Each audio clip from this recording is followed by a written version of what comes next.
วิทยุแห่งประเทศไทยจังหวัดแพร่ 91 เมกะเฮิรตซ์ให้ความรู้คู่ความสุข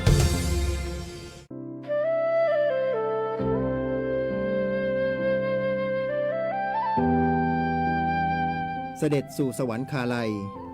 ของประสบนิกรไทยน้อมลำลึก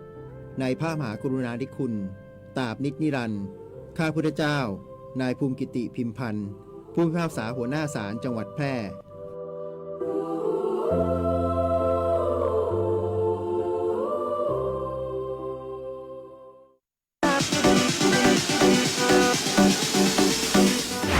จังหวัดแพร่ขอเชิญเที่ยวงานมหกรรมของดีจังหวัดแพร่และงานกาชาดประจำปี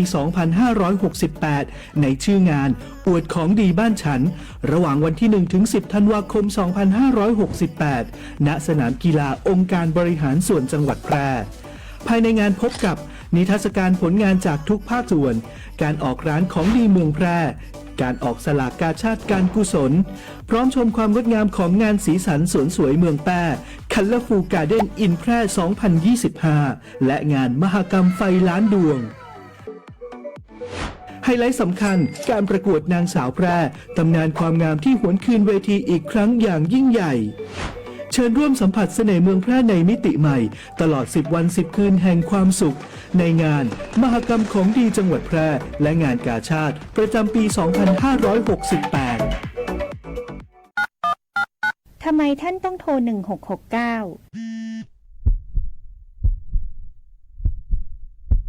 สายด่วน 1669 ให้บริการทางการแพทย์ฉุกเฉินท่านจะได้รับการดูแลที่ได้มาตรฐานเพราะระบบบริการด้านการแพทย์ฉุกเฉินผ่านสายด่วน 1669 นั้นมีเครื่องมืออุปกรณ์ทางการแพทย์ในรถพร้อมกับเจ้าหน้าที่ที่มีความเชี่ยวชาญทำให้ผู้ป่วยลดการบาดเจ็บซ้ำได้และส่งผู้ป่วยไปรักษาต่อในโรงพยาบาลที่อยู่ใกล้ที่สุดแต่อย่าลืมนะคะเจ็บป่วยฉุกเฉินโทร 1669 ให้บริการฟรีไม่คิดค่าใช้จ่ายใดๆตลอด 24 ชั่วโมงโทรฟรีแต่อย่าโทรเล่นเพราะมีผู้ป่วยจำนวนมากที่รอคอยความช่วยเหลืออยู่ด้วยความห่วงใยจากองค์การบริหารส่วนจังหวัดแพร่บ้านที่ฉันไฟไหม้แต่ยังไม่ได้รับค่าสินใหม่ทดแทนจะทำยังไงดีรถผมถูกชนแต่ประกันไม่รับผิดชอบจะร้องเรียนได้ที่ไหนผมทำประกันชีวิตแต่เบิกค่ารักษาพยาบาลได้ไม่เต็มวงเงินใครให้คำตอบได้บ้างหากคุณไม่ได้รับความเป็นธรรมเรื่องการประกันภัยได้รับค่าสินไหมทดแทนล่าช้าไม่ครบถ้วนหรือโดนปฏิเสธการชดเชยค่าสินไหมแจ้งได้ที่ศูนย์รับเรื่องร้องเรียนสายด่วนประกันภัยโทร 1186 สำนักงานคณะกรรมการกำกับและส่งเสริมการประกอบธุรกิจประกันภัยคปภ.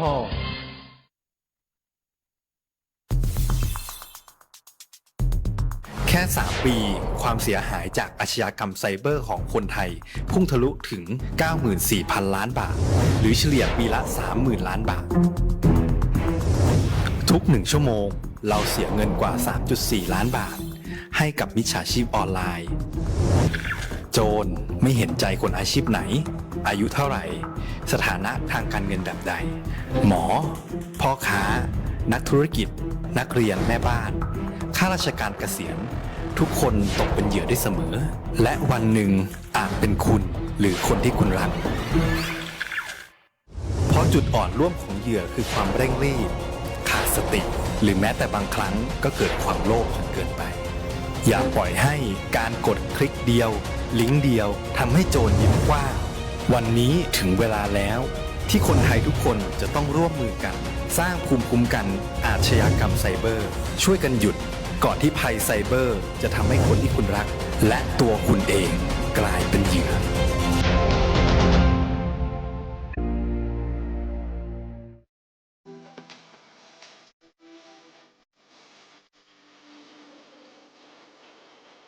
ครับบ่ดื่มบอกครับปลอดภัยตลอดการเดินทางด้วยความห่วงใยจากสวทแปร FM 91 เมกะเฮิรตซ์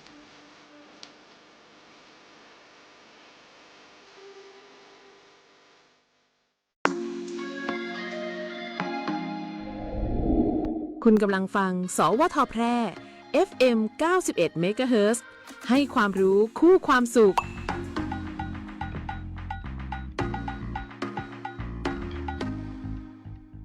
ที่นี่ สถานีวิทยุกระจายเสียงแห่งประเทศไทยจังหวัดแพร่ส่งกระจายเสียงด้วยระบบ FM สเตอริโอมัลติเพล็กซ์ความถี่ 91 เมกะเฮิรตซ์ จากนี้ไปติดตามรับฟังรายการแพร่สารฝันพลังใจโดยเครือข่ายดีเจคนพิการ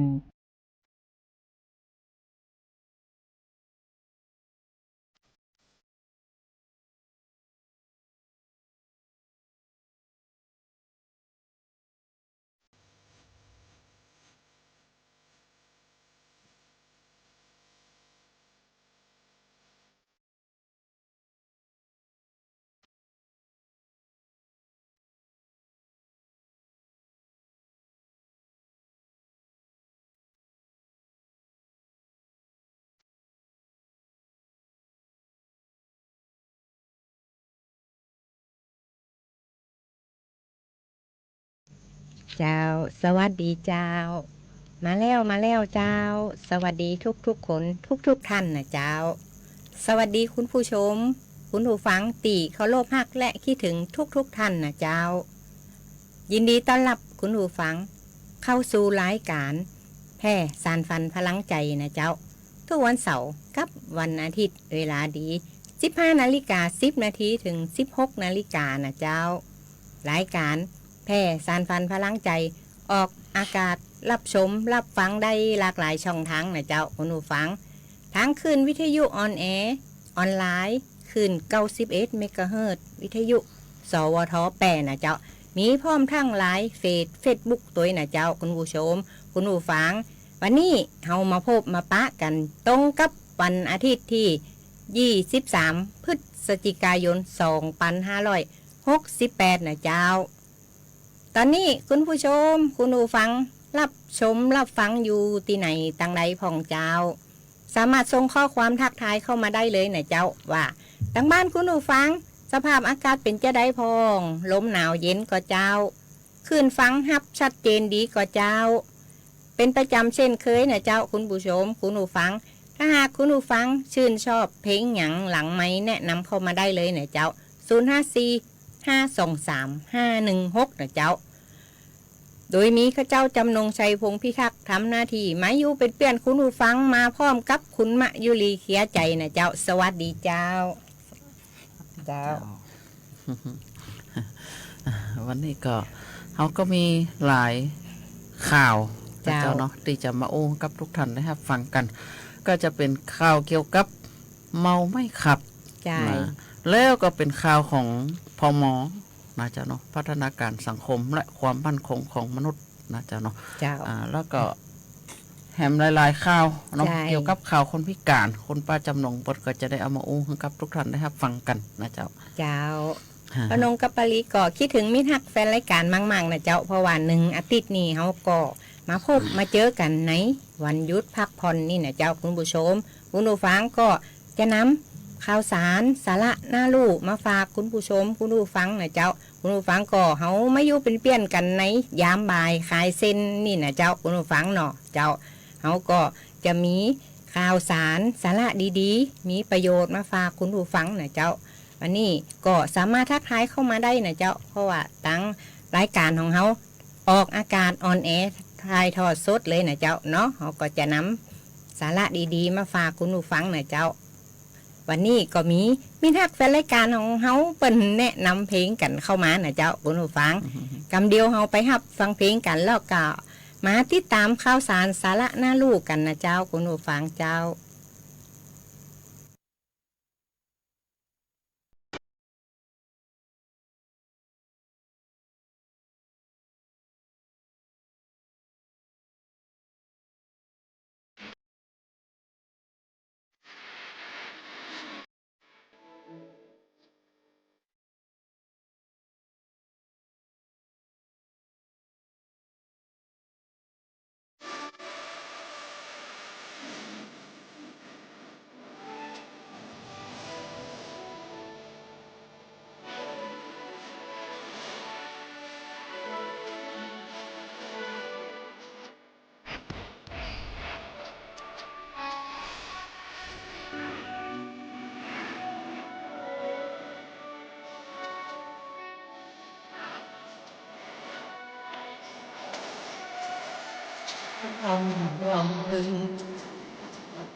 ธนาคารอาคารสงเคราะห์มีสลากชุดนาคราชฝาก 1,000 ลุ้น 2 ล้านลุ้น 50,000 ลุ้น 5,000 และเลขท้าย 2 ตัวเลขท้าย 2 ตัวรางวัลที่ 1 ก็ได้รางวัลซื้อสลากได้ตั้งแต่วันนี้จนกว่าจะเต็มกรอบวงเงินลงทุน 100,000 รับผลตอบแทน 1.72% ต่อปีลงทุน1ล้านรับผลตอบแทน 1.82% ต่อปีซื้อสลากหรือสอบถามรายละเอียดที่ธนาคารอาคารสงเคราะห์สาขาแพร่ 0546214490-5 หรือแอปพลิเคชัน GHB Orgen ธนาคารอาคารสงเคราะห์ทำให้คนไทยมีบ้านไม่ว่านานแค่ไหนทุ่มสุด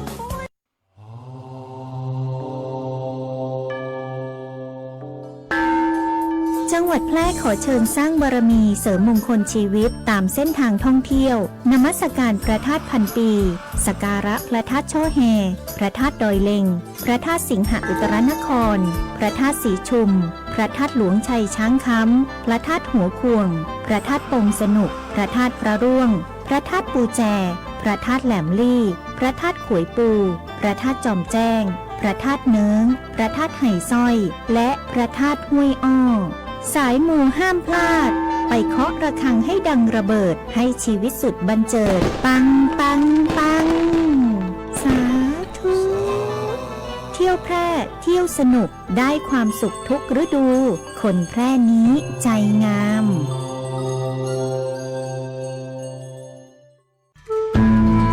ข้าวสารหน้าหู้อูหม่วนจวนฟังในช่วงอู้ข่าวเหล่าสู่กันฟังเจ้ากลับเข้ามาสู่ช่วงอู้ข่าว เล่าสู่กันฟังนะเจ้าเนาะก่อนอื่นก็ขอบพระคุณมิตรรักแฟนรายการดังเจียงแสนนะเจ้ามอบมือแล้วนะเจ้าจุดอับสัญญาณนี่นะมอบมือแล้วเนาะคุณการจนาชัดเจนมากเพิ่นบอกเนาะเพิ่นบอกว่าสัญญาณชัดเจนมากเนาะมิตรรักแฟนรายการทางเชียงไฮ้ก็เข้ามาดูนักนะเจ้าเนาะช่วงนี้เนาะขอบคุณจัดนักจะลายนะเจ้าเนาะเฮาก็มาอู้ถึงข่าวเกี่ยวกับข่าวอุบัติเหตุนะเจ้าเนาะข่าวอุบัติเหตุนี่เกิดขึ้นได้ทุกเมื่อเช้าวันนะเจ้าเนาะทุกวินาทีนะถ้าหากว่าท่านขับรถประมาทนะเจ้าเนาะเพราะฉะนั้นถ้าหากว่าท่านจะขับรถไปไหนออกบ้านไปน้อยเดียวเนี่ยท่านอย่าไปคิดว่าจะเป็นหยังแค่ว่าเดียว2ว่าบ่ได้เนี่ยท่านบ่ใส่หมวกกันน็อกเนี่ยท่านอาจจะพลาดไปเกิดอุบัติเหตุในหัวท่านนอกปุ๊บเนี่ยท่านก็จะกลายเป็นคนพิการนะเจ้าเนาะเพราะฉะนั้นออกบ้านปั๊บขึ้นหนังรถปั๊บเนี่ยท่านใส่ทันทีเลยนะเจ้าเนาะใส่หมวกกันน็อกทั้งคนขับแล้วก็คนซ่อนรถใหญ่นี่ขาดเข็มขัดนิรภัยทั้งคนขับแล้วก็คนโดยสารแล้วก็เตรียมความพร้อมของคนขับนะเจ้าเนาะคนขับนี่กลางคืนก็บดีดื่มนะบดีดื่มแล้วหากว่าท่านมีปัญหาสุขภาพเนาะอย่างเกี่ยวกับว่าท่านอาจจะนอนบ่รับท่านกินยานอนรับก็อย่างกันนี่ท่านก็บ่ควรครับท่านขอควรจะเปลี่ยนโซเฟอร์นะเจ้าเนาะเปลี่ยนโซเฟอร์แล้วท่านก็อย่าไปลืมนะเช็คความพร้อมของคนของรถเหียของคนนี่ก็เช็คสมรรถภาพร่างกายอย่างรถนี่ก็เช็คความพร้อมของรถจะเป็นไฟเบรกไฟเลี้ยวยางลมอย่างมอน้ำอย่างก็ต้องดูให้ดีนะเจ้าเนาะถ้าหากว่าพลาดไปเนี่ยท่านอาจจะเป็นผู้พิการนะหรือว่าอาจจะเสียชีวิตก็เป็นได้นะเจ้าเนาะแล้วก็เสียทรัพย์สินของท่านเองแล้วก็ของทางราชการโดยนะเจ้าเนาะตื่นเจ้ามาเนี่ยอย่างเฮาจะไปตลาดหรืออย่างต่างๆนี่นะเจ้าอย่างเช่นในเวียงเนาะตื่นเจ้ามานี่บางทีเนี่ยนะตี 4 ตี 5เนี่ยไฟสัญญาณจราจรบางตีเนี่ยเปิดก็เปิดให้บริการละแต่บางตีก็อาจจะยังบอกเปิดมันก็จะเป็นแยกวัดใจแต่บางทีเนี่ยเปิดแล้วนะหลายท่านหลายคนคิดว่าโอ้ยเจ้าอยู่นะจิมิให้มาครับเดี๋ยวรถเนี่ยมันเจ้าเกินเนี่ยท่านก็แทนที่ท่านจะเจอไฟแดงปุ๊บแทนที่ท่านจะจอดกลายเป็นท่านบ่จอดนะท่านปุ่งไปเลยนะอันที่เขามาถูกทางเนี่ยเขาก็จะไปเหมือนกันนะจ๊ะเนาะอันนี้ก็จะยากให้เกิดอุบัติเหตุได้เพราะฉะนั้นถ้าเจอไฟแดงท่านก็ชะลอไว้ก่อนหรือว่าเป็นแยกวัดใจที่ยังช่วงที่ว่าไฟแดงยังบ่ออกเดือนะจ๊ะเนาะท่านก็ชะลอก่อนเนาะชะลอก่อยๆเลี้ยวซ้ายเลี้ยวขวาก่อนใจเย็นๆก่อนแล้วท่านค่อยปลอดภัยก่อนท่านค่อยไปนะจ๊ะเนาะถ้าเกิดเหตุฉุกเฉินท่านโทรได้นะ1669นะเจ้าเนาะใช่แล้วป้าน้องมีข่าวอย่างพองนี่เจ้าวันนี้เขาก็จะนำข่าวสารของผู้สนับสนุนรายการแพร่สานฟันพลังใจนี่นะเจ้าจากกองทุนพัฒนาส่งเสริมคุณภาพชีวิตคนพิการจังหวัดแปร่ของพม.แปร่เฮานะเจ้าที่ว่าเพิ่นได้ทำภารกิจปฏิบัติงานกันมานะเจ้าเขาก็ขออนุญาตยิบยกมาสัก 2-3 อย่างนี่นะเจ้าที่เป็นประโยชน์ต่อคุณผู้ชมคุณผู้ฟังผู้พิการผู้สูงอายุนะเจ้าทุกท่านเลยนะเจ้าพม.ใกล้คุณอุ่นใจของจังหวัดแปร่นะเจ้าเปิ้นลงพื้นที่สอบข้อเท็จจริงช่วยเหลือผู้ประสบปัญหาทางสังคมวันที่21พฤศจิกายน2568นางสาวโสภินสุวรรณหงษ์พัฒนาสังคมของจังหวัดแปร่มอบหมายให้นายธนกิจวิศวะนักพัฒนาสังคมปฏิบัติการพร้อมด้วยนางประภาวลินปิติจะนักพัฒนาสังคมและนายนนทนันสมจิตเจ้าหน้าที่ช่วยปฏิบัติงานโครงการเงินอุดหนุนเพื่อการเลี้ยงดูเด็กแรกเกิดลงพื้นที่ร่วมกับเจ้าหน้าที่องค์กรปกครองส่วนท้องถิ่นผู้นำชุมชนและอาสาสมัครพัฒนาสังคมและความมั่นคงของมนุษย์ในพื้นที่สอบข้อเท็จจริงผู้ประสบปัญหาทางสังคมในพื้นที่อำเภอเมืองแปร่จังหวัดแปร่จำนวน10รายนะเจ้าคุณผู้ชมคุณผู้ฟังเพื่อพิจารณาให้ความช่วยเหลือตามบทบาทภารกิจของกระทรวงพม.นะเจ้าคุณผู้ฟัง และนี่ก็คือภารกิจของพมนะเจ้าคุณมายุรีเจ้าเนาะเช่นเดียวกันเนาะ ใช่แล้ว พัฒนาการสังคมและความมั่นคงของมนุษย์เนี่ยเปิ่นดูแลตั้งแต่เกิดยันเสียชีวิตนะเจ้าเนาะเกิดมาปุ๊บเปิ่นก็ดูแลเนาะตั้งแต่ไว้แหลกเกิดจนถึง6 ปีเปิ่นก็มีเงินอะไรอย่างก็เงินเขาห้องเงินอย่างก็ปะน้องเงินอุดหนุนเงินดูแลบุตรอุดหนุนดูแลบุตรเนาะมาเปิ่นก็ได้เงินเดือนเลยเนาะเดือนละ600ไปจนถึง6 ขวบเลยนะเจ้าคุณผู้ชมคุณผู้ฟัง แล้วผู้สูงอายุนี่ก็ได้เสียชีวิตนี่ก็มอบเงินให้คนละ 3,000 บาทก่อนนะเจ้าคุณผู้ฟังเนาะผู้สูงอายุที่เสียชีวิตได้เงิน 3,000 บาทนั่นผู้สูงอายุคนนั้นต้องมีบัตรสวัสดิการแห่งรัฐนะเจ้าเนาะถึงจะได้เงิน 3,000 บาทกะปงศพนะเจ้าเนาะพอมาถึงข่าวของพัฒนาการสังคมและความมั่นคงของมนุษย์ประชุมวางแผนบูรณาการด้านที่อยู่อาศัยวันที่20 พฤศจิกายน 2568 เวลา 14 นาฬิกานางสาวโสภินสุวรรณหงษ์พัฒนาสังคมและความมั่นคงของมนุษย์จังหวัดแปรเป็นประธานในการประชุมวางแผนบูรณาการคุณภาพชีวิตด้านที่อยู่อาศัยณห้องประชุมสำนักงานพัฒนาสังคมและความมั่นคงของมนุษย์จังหวัดแปรโดยมีผู้แทนสถาบันพัฒนาองค์กรชุมชนองค์การบริหารส่วนจังหวัดแปรเทศบาลเมืองแปรเข้าร่วมประชุมเพื่อหารือวางแผนพัฒนาคุณภาพชีวิตที่อยู่อาศัยให้แก่กลุ่มเบาบางบริเวณชุมชนหลังขนส่งตำบลในเวียงอำเภอเมืองแปรจังหวัดแปรนะเจ้าเนาะ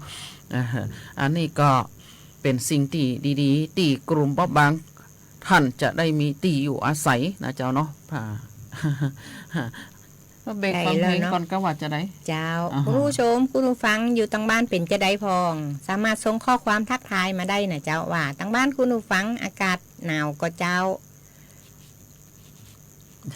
ส่งข้อความทักทายมาได้เนาะเจ้ากำเดียวเราไปหับฟังเพลงกันตีมีทักแฟนรายการแนะนำกันเข้ามานะเจ้า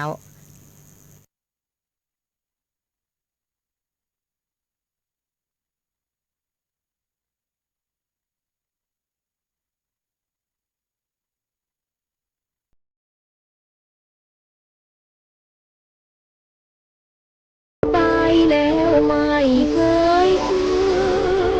น ไ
รัฐบาลไทยประกาศสงครามสแกมเมอร์รัฐบาลจึงได้ประกาศสงครามกับสแกมเมอร์ในฐานะที่สแกมเมอร์เป็นวาระแห่งชาติและในวันนี้ผมก็ได้ใช้โอกาสนี้มารายงานความคืบหน้าและเน้นย้ำถึงสิ่งที่เราต้องร่วมกันทำต่อไป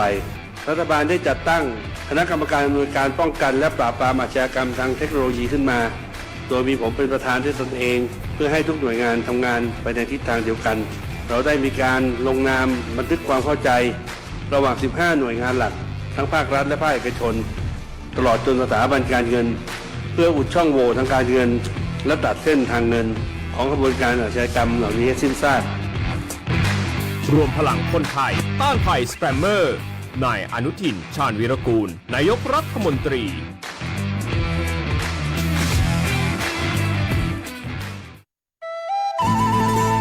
อู้กันสบายๆได้ประเด็นในช่วงอู้ง่ายฝังมวล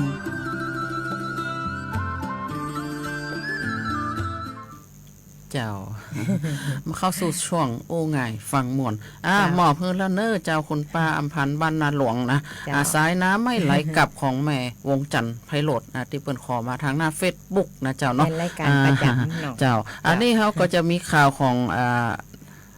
ผู้ว่าราชการจังหวัดแปะนะเจ้าเนาะนายชัยสำริดผลรองผู้ว่าราชการจังหวัดแปะเป็นประธานพิธีออกหน่วยแพทย์อาสาสมเด็จพระศรีนครินทราสยามบรมราชศรีนครินทราบรมราชชนนีหรือแพทย์พสวครั้งที่2ประจำปีงบประมาณ 2569 ณ โรงเรียนบ้านวังฝ่อนหมู่ 12 ตำบลหัวเมืองอำเภอ2จังหวัดแปะซึ่งการจัดกิจกรรมหน่วยแพทย์พสวเพื่อจัดหาสนับสนุนให้มีแพทย์และเจ้าหน้าที่อาสาสมัครปฏิบัติงานช่วยเหลือประชาชนในถิ่นธุรกันดารห่างไกลหรือในท้องถิ่นตีจังหวัดกำหนดในโอกาสนี้รองผู้ว่าราชการจังหวัดแปะพร้อมคณะและทีมแพทย์อาสาพอสวได้เดินทางไปเยี่ยมให้กำลังใจให้ความช่วยเหลือเบื้องต้นแก่ผู้ป่วยยากไร้คนพิการผู้สูงอายุและผู้ป่วยติดเตียงในพื้นที่จำนวน2 รายทั้งนี้นางสาวโสภินสุวรรณหงษ์พัฒนาสังคมและความมั่นคงของมนุษย์จังหวัดแปะพร้อมโดยข้าราชการเจ้าหน้าที่ร่วมลงพื้นที่มอบถุงย่างชีพที่จำเป็นพร้อมดำเนินการสอบข้อเท็จจริงของผู้ประสบปัญหาเพื่อเข้ารับพิจารณาในการช่วยเหลือต่อไปนะเจ้าเนาะเขาก็มาถึงข่าวสิทธิเพศสิทธิขั้นพื้นฐานเนาะของมนุษย์นะทุกคนมีสิทธิ์จะเรียนรู้และดูแลสุขภาพทางเพศมีความสัมพันธ์และตัดสินใจเกี่ยวกับร่างกายของตนเองรวมถึงผู้พิการเพื่อบ่ให้เกิดการเลือกปฏิบัติและส่งเสริมคุณภาพชีวิตเท่าเทียมกันสิทธิในการตัดสินใจเกี่ยวกับร่างกายและอนามัยเจริญพันธุ์ตามพระราชบัญญัติส่งเสริมและพัฒนาคุณภาพชีวิตคนพิการ 2550 ผู้พิการมีสิทธิ์ที่จะเลือกจะมีบุตรหรือไม่รวมถึงเข้าถึงบริการวางแผนครอบครัวคุ้มกำเนิดการฝากคันสิทธิในการปกป้องจากการถูกละเมิดทางเพศผู้พิการได้รับความคุ้มครองตามประมวลกฎหมายอาญาและกฎหมายคุ้มครองผู้กระทำความรุนแรงในครอบครัวหน่วยงานรัฐและ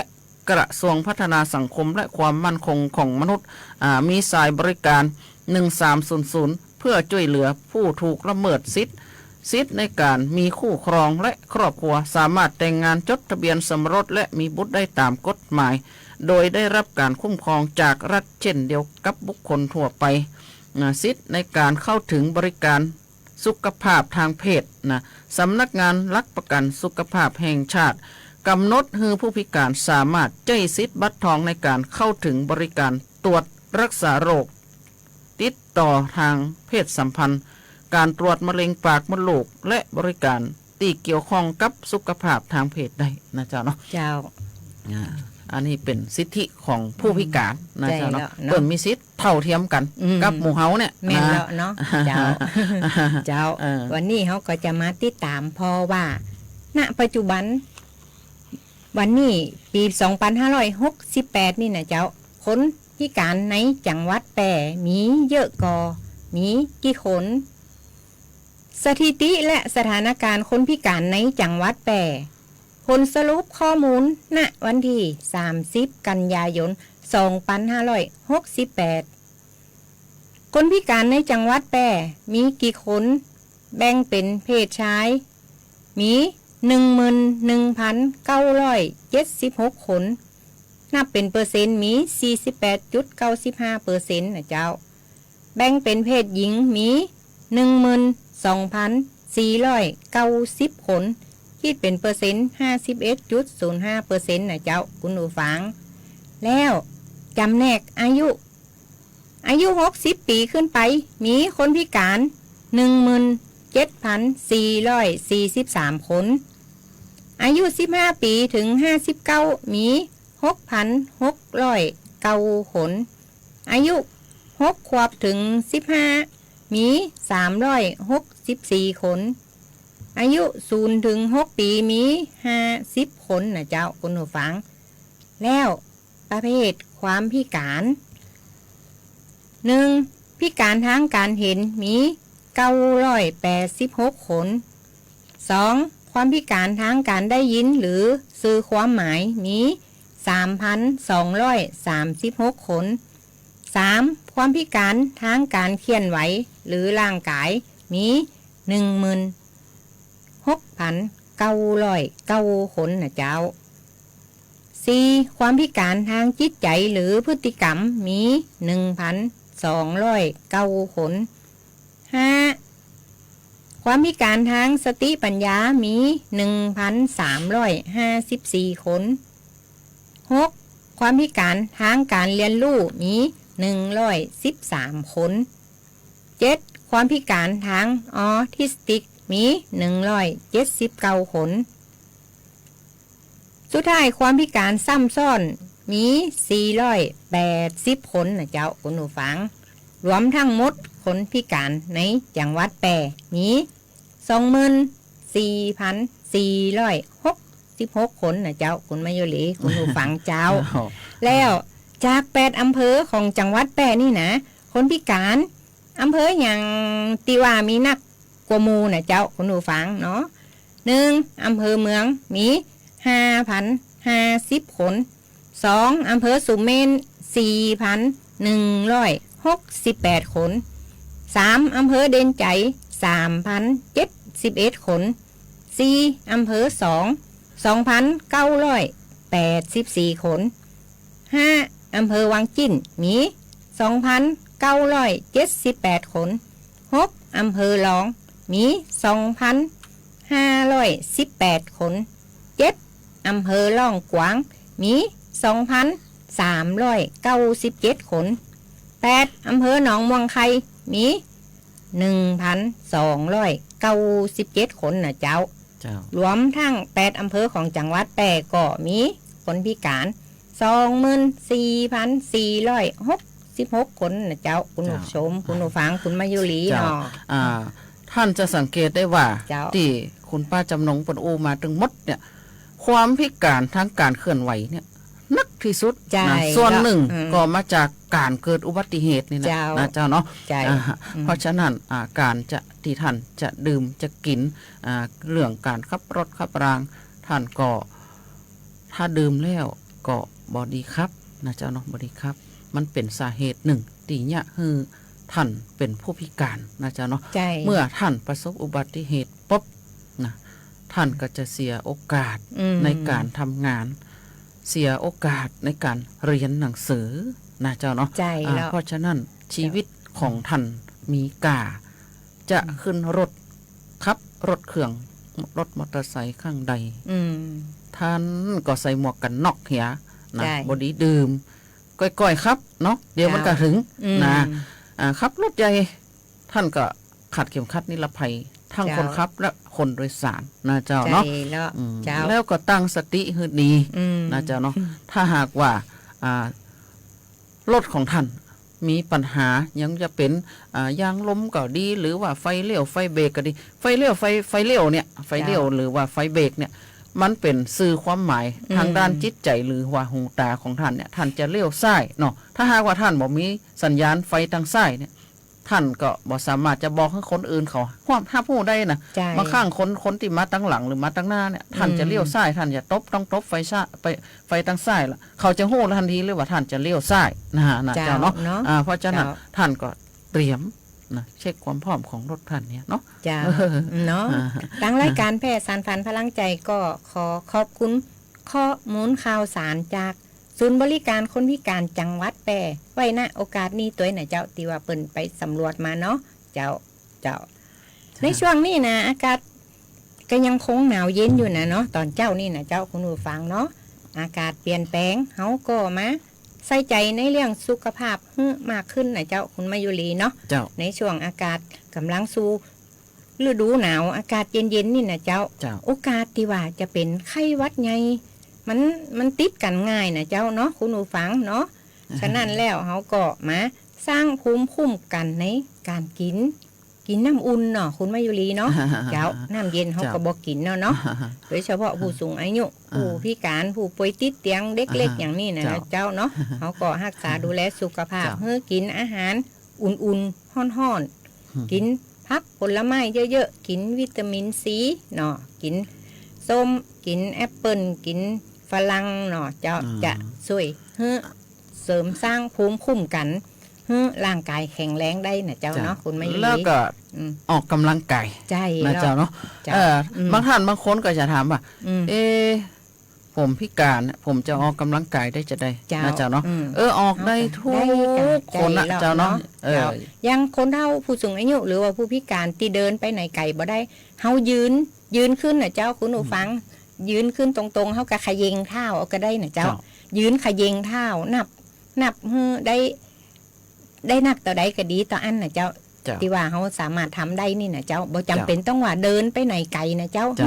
ยืนอยู่กับตีนะเจ้าคุณผู้ฟังเนาะถึงแม่นเป็นผู้สูงอายุผู้พิการตีเดินไปไหนบ่ได้เขาก็ลุกขึ้นยืนกับขยเยงนับไปได้5 นาที10 นาทีอย่างก็ถือว่าดีแล้วนะเนาะเจ้าคุณผู้ฟังเมื่อบ่กี่วันที่ผ่านมาเนาะที่ว่าทาง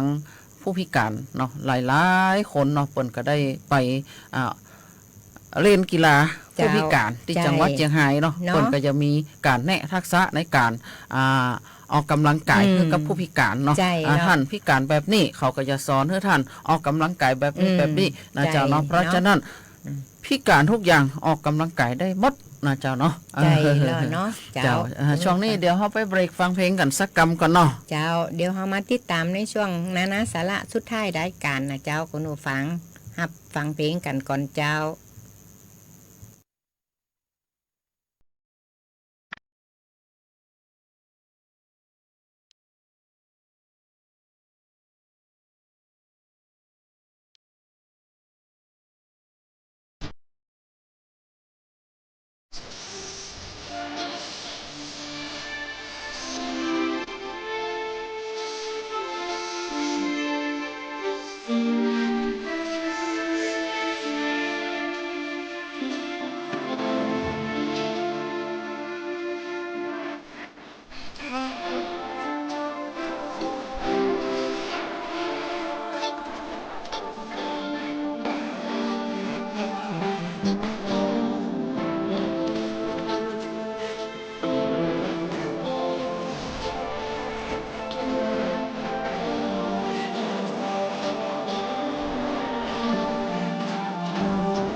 ำใจ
ข้าพระพุทธเจ้านางสาวมยุรีกระใจ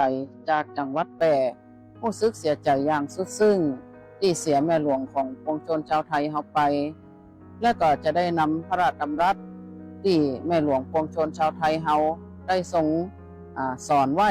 นำมาปรับใช้ในชีวิตประจำวันเจ้า กินเหล้าเมาหลับ กินเหล้าเมาเถอะหลับ กินเหล้าเมาหลับ ดีแล้วครับที่เมาแล้วหลับไม่ขับรถออกไปข้างนอกเมาแล้วหลับอยู่กับบ้านดีกว่านะครับด้วยความปรารถนาดีจากศูนย์ปฏิบัติการป้องกันและลดอุบัติเหตุทางถนนจังหวัดแพร่แบ่งกันปั่นความหู้ในช่วงนานาสาระ เจ้า เข้ามาสู่ช่วงนานาสาระแล้วนะเจ้าเนาะก่อนอื่นก็ขอขอบพระคุณเจ้าหน้าที่ที่เปิ่นคุมเสียงฮือแล้วก็ขอทักทายแฟนรายการทาง8อำเภอของจังหวัดแปร่ของเฮาแล้วก็รอบๆจังหวัดแปร่ที่เครื่องเสียงส่งถึงแล้วก็ขออนุญาตทักทายแฟนรายการทางหน้า Facebook โดยนะเจ้านะวันนี้ดีอกดีใจเข้ามาหนักนะเจ้าเนาะขอทักทายสวัสดีเจ้าคุณการกาญจนานะสวัสดีเจ้าคุณสายน้ำไม่ไหลคืนนะสวัสดีเจ้าคุณแก้วตะดีนะเจ้าสวัสดีเจ้าคุณปิ่นรักคุณสายน้ำนี่เปิ่นบอกว่าตังเจียงไฮ้หับฟังชัดเจนมากไอ้นะสวัสดีเจ้าคุณพัฒนันกันกานะเจ้าเนาะขอบคุณจัดนักจัดหลายนะเจ้าสวัสดีเจ้าคุณป้าอัมพันธ์บ้านนาหลวงนะเปิ่นขอเพลงมาจับไปเฮอเป็นตีเรียบร้อยแล้วนะเจ้าเนาะสวัสดีเจ้าคุณพัฒนานะขอบคุณมากที่มอบดอกกุหลาบสวัสดีคุณปวีนาตัวเจ้าสวัสดีเจ้าคุณปวีนานะสวัสดีเจ้าคุณพัฒนาโพธิมูลนะเปิ่นมอบดอกกุหลาบมาหลายดอกเลยนะเจ้าเนาะสวัสดีเจ้าคุณยุพาอันนี้ฟังมาจากปุ ปุ้นนะแม่จันปุ่นนะจันจั่วปุ่นนะโอ้ยขึ้นหับชัดเจนดีมากเลยนะสวัสดีเจ้าคุณปี้สุรีรัตน์นะขอบคุณจัดนักจัดหลายขอบคุณทุกท่านทุกคนประจำเนาะที่ติดตามรับฟังรายการของเฮาและบางครั้งบางทีบางท่านก็อาจจะบ่ได้อ่านเสียงเนาะก็ต้องขอสุมาโดยเพราะว่าบางทีตัวหนังสือมันน้อยคนอ่านมันแก่เฮาก็มาถึงสมุนไพรของเฮาเนาะช่วงนานาสาระนี่นะเจ้าเนาะตามแต่แรกตามแต่เดิมเนาะสมัยก่อนที่ว่าหมู่เฮาอบรมเกี่ยวกับการจัดรายการแพร่สานฝันพลังใจเครือข่ายดีเจคนพิการของเฮาเนี่ยช่วงสุดท้ายเนี่ยจะเป็นช่วงสมุนไพรนะเจ้าเนาะนานาสาระนี่นะสมุนไพรที่เจ้าจะได้อู้กับทุกท่านได้รับฟังกันอยู่ในครัวเรือนของเฮานี่เองนะช่วงนี้มันเป็นช่วงอากาศหนาวนะเจ้าเนาะอากาศหนาวผิวเฮาก็แห้งผิวเฮาก็แห้งสมุนไพรที่ท่านจะขจัดรังแคเนาะก็คือมะกรูดนะมะกรูดนี่ท่านเอาไปเผาไฟน้อยนะท่านเอามาซะผมนะเนาะโอ้นุ่มนะท่านซะเรียบร้อยแล้วก็ผมเฮาก็จะนุ่มนะแล้วก็จะเนี่ยคือเฮาบ่เป็นทางแก่นะเจ้าเนาะเนาะแล้วแต่ท่านนะบางท่านบางคนก็เอามากรูดไปซะกระถูกกันดีนะแต่บางท่านบางคนว่าโอ้มากรูดซะบ่ถูกสู้มะขามส้มบ่ได้นะเจ้าเนาะความอันเขาห้องว่ามะขามส้มน่ะบางครั้งน่ะมันก็ถนอมผิวนะเจ้าเนาะถนอมผิวเนี่ยคือผิวเฮาชุ่มชื่นบางท่านบางคนก็เอามะขามส้มไปอาบนะอันนี้ก็เป็นสมุนไพรในครัวเรือนของเฮาใกล้ตัวเฮานะเจ้าเนาะมะกรูดกระใจนะเจ้าเนาะมะกรูดก็เนี่ยคือผิวของเฮาเนี่ยชุ่มชื่นนะเจ้าเนาะเจ้าสำหรับของป้าหนงเปิ่นจะมีอะไรอย่างเพิ่มเติมแถมพ่องก็ช่วงสุดท้ายของรายการแล้วนะเจ้าคุณผู้ชมคุณผู้ฟังเนาะรายการแพร่สานฝันพลังใจก็ขอบพระคุณทุกเสียงทุกสายทุกข้อความตีคอมเมนต์เข้ามาเลยนะเจ้าคุณผู้ฟังทุกวันเสาร์กับวันอาทิตย์เขาก็จะนำรายการแพร่สานฝันพลังใจหมุนเวียนสลับซับเปลี่ยนกันนะเจ้าโดยมี2 หนุ่ม4 สาวนะเจ้า ก็จะนำข่าวสารสาระน่ารู้มาฝากคุณผู้ชมคุณผู้ฟังวันนี้เวลาหมดเวลาเนาะก่อนที่จะหมดเวลาขออนุญาตทักทายพระขัตติยะนะฮะเปิ่นมาสุดท้ายดีกว่าบ่มานะเจ้าเนาะขอบพระคุณพระอาจารย์เป็นอย่างสูงนะเจ้าเนาะที่เปิ่นเข้ามารับชมรับฟังรายการของเฮานะเจ้าเนาะจากนี้เดี๋ยวเฮาก็จะให้ทุกท่านรับฟังเพลงจนจบรายการนะจำเนาะสำหรับวันนี้ข้าเจ้ามายุรีเครือใจข้าเจ้าจำนงชัยพงพิทักษ์ก็ได้ขอกล่าวคำว่าสวัสดีเจ้า